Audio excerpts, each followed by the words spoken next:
इधर आए, आपको कुछ दिखाना है। ये ईमेल जेफरी एप्स्टीन और रॉबर्ट ट्रेविस के बीच की है, दिसंबर 2018 की। और जरा देखें, पढ़ें कि क्या लिख रहे हैं। 3 साल के बच्चों को टारगेट कर रहे हैं ट्रांसजेंडर इंटरवेंशन के लिए। मैंने आपको कितनी बार बताया, कितनी बार वार्न किया, लेकिन लोगों को बात समझ में नहीं आई। मैंने आपसे कहा कि ये फितना आपके बच्चों तक पहुंचने वाला है। और अब एप्स्टीन की फाइल्स खुल रही हैं और देखेंगे क्या गिलाजत निकलकर सामने आ रही है। ये कोई कॉन्स्पिरेसी नहीं है, ये डॉक्यूमेंटेड ईमेल है, रियल एविडेंस है।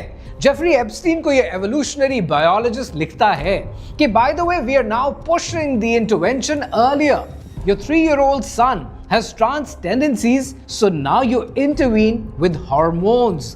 3 साल के बच्चे, हॉर्मोन्स।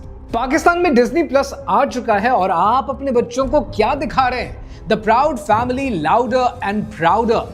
ओपन ट्रांस कैरेक्टर्स को नॉर्मलाइज किया जा रहा है। बेमैक्स सीरीज पीरियड और जेंडर डिस्कशन को 6 से 7 साल के बच्चों में इंट्रोड्यूस किया जा रहा है। और स्ट्रेंज वर्ल्ड, डिज्नी की पहली ओपनली गे कैरेक्टर टीन वाली फिल्म। ये सब एक्सीडेंटली नहीं है।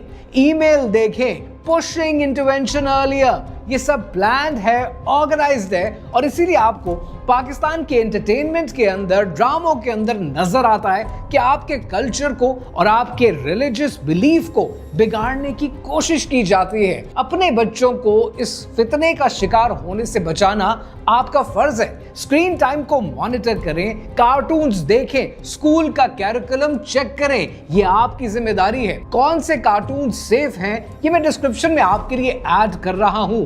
अपने फैमिली और दोस्तों के सर्कल में इस कॉन्वर्सेशन को कॉमन बनाएं ताकि आपकी आने वाली नस्लें इस फितने से बच सकें। ये ऑकवर्ड कॉन्वर्सेशन नहीं है। अल्लाह सुब्हानहू तआला ने औलाद आपको अमानत दी है, उसकी हिफाजत करें।